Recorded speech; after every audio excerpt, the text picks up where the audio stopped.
Well, I'm not exhausted because I didn't get enough sleep last night, because I definitely got somewhere around like 6 hours. But I'm a plague ship. I'm the snottiest, sneeziest. Bleh. I've got a terrible cold. I'm not in pain at all. Nothing hurts. I'm not achy. I don't have a fever. My tonsils are swollen, and everything up in here is terrible. I honked loudly while blowing my nose at work today, and one of my coworkers in another department across a huge room sent out an internal memo warning us about a loose moose in the marketing department, and watch out, a moose can be dangerous. And every single time I blew my nose after that, people would make, like, moose jokes. Thanks, SG. It was pretty funny. I appreciate your theater observations. Those were really interesting. I Heart My is hilarious. And I'm just imagining the rapping in Korean, because I know all the songs from In the Heights by heart, and I'm imagining, like, knowing what's going on with the plot and watching the movements on stage and hearing them rap in Korean, knowing what they're saying, but not knowing what they're saying. That sounds funny. I did not go to the party. I totally chickened out, mostly because she sent me an invite on Facebook, and while I thought it was a general sexologist gathering, it ended up being someone's party that she, like, mentioned to me and invited me to. But I'm a wimp. I don't go to people's parties. And then the next day she was like, oh man, like, lots of people crashed it. There were tons of people there, which was actually would have been less reassuring, because that's just a party with strangers and strangers of strangers. Like, I don't even know who's there if they're party crashers. So that didn't happen at all. But I, like, and also, like, the next day in class, yeah, I think she's cool, and I'm gonna, like, crush on her from afar, but that's fine. But I made a friend. I made a great friend. We're gonna go contra dancing together, and we're both queer, nerdy Jews who run Jewish youth group or summer camp things. And, oh yeah, I mentioned the social reconstructivism thing. I'm so excited. She is, did I say this? I can't remember what I said in the last video. She's Dan Barkin's ex-girlfriend from, like, community college. Whatever. She's great.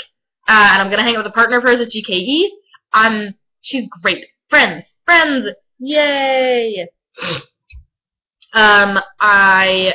It's funny because I keep sniffing because my nose is running, but also Ginny is cooking something that smells amazing right over there. Oh my god, it smells so good. Something Mexican-y, enchilada, there are tortillas going on, and like some beans and vegetables and spicy smells. I'm super stoked for dinner. Let's see what else happened today. I laid down in a park. I have that big scarf that Abba got me from Greece, and it's taller than me and wider than me, so I can lay down on the grass on this scarf. And so in the sun, I was the perfect temperature, despite it being kind of cool out. And I was reading my textbook, and it's the same one I read a while ago about, like, that super old white psychoanalyst dude writing about fantasies. I cannot even tell you how stupid I think this man is. I mean, no, that's not true. Listen, he's smart. He's a psychoanalyst. Like, there's something going on there. First of all, I think psychoanalysis is pretty much bunk.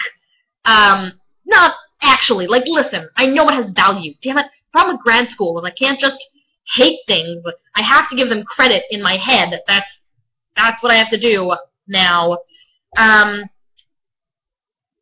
Emotionally, I think it's bunk, even though logically and intellectually I recognize that there's, like, some merit, I guess, to psychoanalysis. Regardless, this guy's a psychoanalyst, and I understand why we're reading the textbook.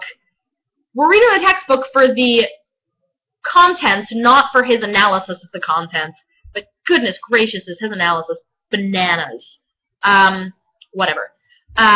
Thank you for your primer on the application of theories of development. I know all of that. Not in a like you did next time kind of way, but I was like mouthing along with you. I have also taught, and I'm a psych major, and we spend a lot of time talking about the application. Well, not in like my psych degree, but now, I mean, I'm getting a master's in education is the thing. It's not just a master's in sex. It's a master's in education, concentration, human sexuality, and in fact, a class I get to take either next semester or over the summer, 625, is about teaching sex ed in schools. So the teacher kept being like, oh man, and here's another application thing. Okay, we're going to go into more depth in 625. Back up, Dr. Schroeder. It's going to be okay. They're going to learn it eventually. Yeah, application. It's the bomb. I'm a gross, snotty plague monkey, and I have to blow my nose, and I'm not doing that on camera, so I'm going to sign off here. I love you. You're amazing. Your hair is hilarious. Straight up. Straight up hair. You are so adorable.